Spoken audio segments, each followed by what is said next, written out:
Shalom, shalom, sois béni dans le beau et précieux nom de notre Seigneur Jésus-Christ.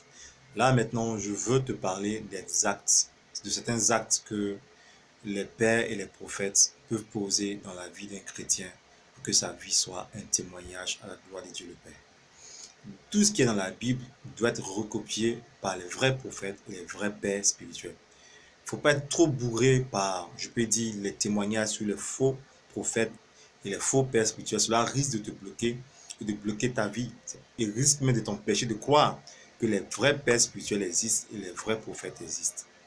C'est pourquoi je t'exhorte à être rempli d'enseignements vrais, de ne pas chercher ça et là à trop écouter parce qu'il y a la pourriture sur le marché. Laisse-moi te dire qu'un prophète, le prophète de ta vie, en dehors même du culte, il peut mettre seulement sa main sur ton front.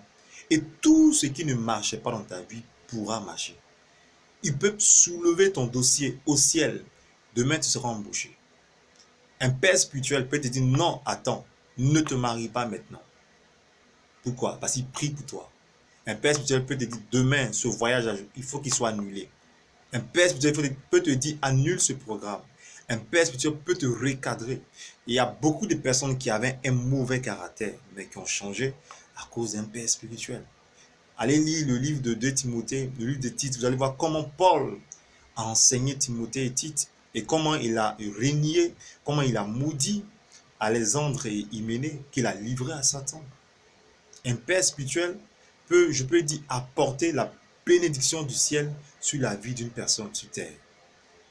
Un père spirituel est entendu depuis le ciel, parce que c'est Dieu qui l'a recommandé. C'est vrai, il est homme comme toi, il peut marcher comme toi, il a des besoins comme toi, il peut faire des choses comme toi, mais c'est la grâce qu'il a reçue d'être établi sur ta vie. Et cela ne fait pas de lui le Dieu de ta vie, mais juste un guide, juste le plan de Dieu sur ta vie.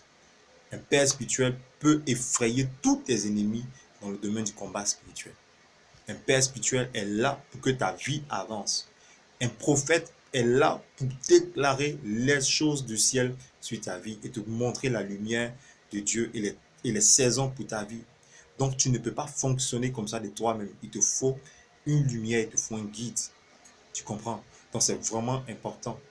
Le prophète de ta vie et je peux dire le père spirituel de ta vie. Quand tu quittes le monde, tu connais beaucoup de choses du monde, mais quand tu viens dans la maison de Dieu, il te faut des personnes pour t'enseigner. Il te faut le prophète, il te faut le père spirituel. Tous ceux qui ont un problème avec cette affaire de prophète ou bien cette affaire de père spirituel ont certainement un problème de caractère et d'orgueil. Montrez-moi quelqu'un qui n'a pas besoin de prophète et de père spirituel. Je vais vous montrer quelqu'un qui a un problème d'orgueil. Je le dis, et ça peut se prouver. Vous comprenez? Il y a des choses que tu auras besoin de comprendre par quelqu'un d'autre qui connaît mieux que toi et qui parle mieux que toi avec le Seigneur.